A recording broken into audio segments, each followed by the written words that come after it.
Salam, sabahınız xeyir, hörmətli YouTube və TikTok izləyiciləri. Sizləri yenidən xoş gördük. Bura Gəncə şəhəridir.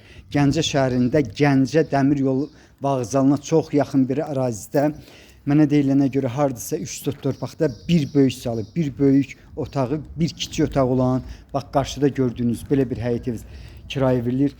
Onu da deyim ki, yəni məhəlləsinə maşın daxil olur, təxminən 3-4 lehqavı avtomaşın daxil olur.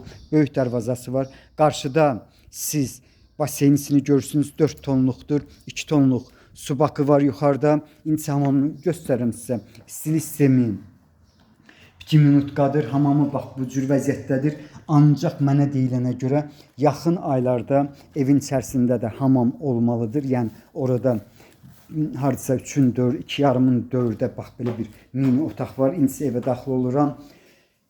Gəncə dəmir yolu vağzalından bu həyət evinə qədər olan məsafə maksimum 200-250 metrdir. Həmin dediyim kiçik otaq bax buradır.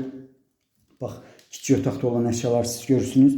Böyük bir uzun, böyük deyim bax hər iki söz mümkündür bu söz demək. Bax belə bir koridoru var. Hardasa uzunluğu 7 metr, ola bilsin hətta çox. Eni 2,5-dır. Bax bu cür ölçü ola bilər. Deməli böyük dediyim otaqda olan əşyalar isə bax qarşıda görürsünüz. Bunlardır. Bax bunlardır. Çox yaxınlıqdan 6, 7 və 9 nömrəli marşrutlar işləyir. 26 nömrəli orta məktəb daha yaxındır. Yəni hansı istiqamətdə olduğunu yəqin ki bildiniz. Onu da deyim ki 32 nömrəli orta məktəbdə daha yaxındır. Bax burada deməli belə bir şkaf var. Başqa videolarda bunu göstərməmişəm. Ancaq burada hal-hazırda göstərdim. Özümdə fikir verməmişdim. Deməli bax bura deməli 3-cü otaqdır. Yəni zalda demək mümkündür.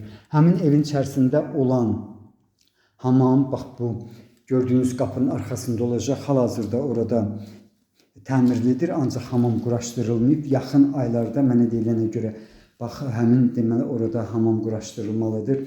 İndi isə mətbəxini görürsünüz. Mətbəxin ölçüsü hardasa 3-ün 4-dədir, yaxud da 4,5-dır. Bax belə bir böyükdür. Gördüyünüz elektroabordovaniyalar işlək vəziyyətdədir. Qab-qacaq nəsə olmalıdır. Qarşıda xaladinlikini görmək mümkündür.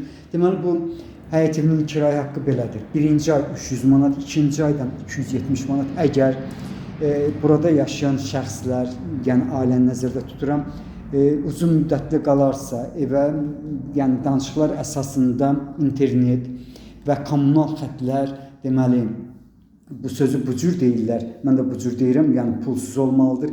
Pulsuz dedikdə həmin deməli 270 manata daxil ola bilər. Yəni danışıqlar əsasında qiymət haqqında sizə məlumat verdim. Hörmətli və dəyərli insanlar, sizlərdən xahiş olunur videoları bəyənin. Bax belə sizlərə uğurlar.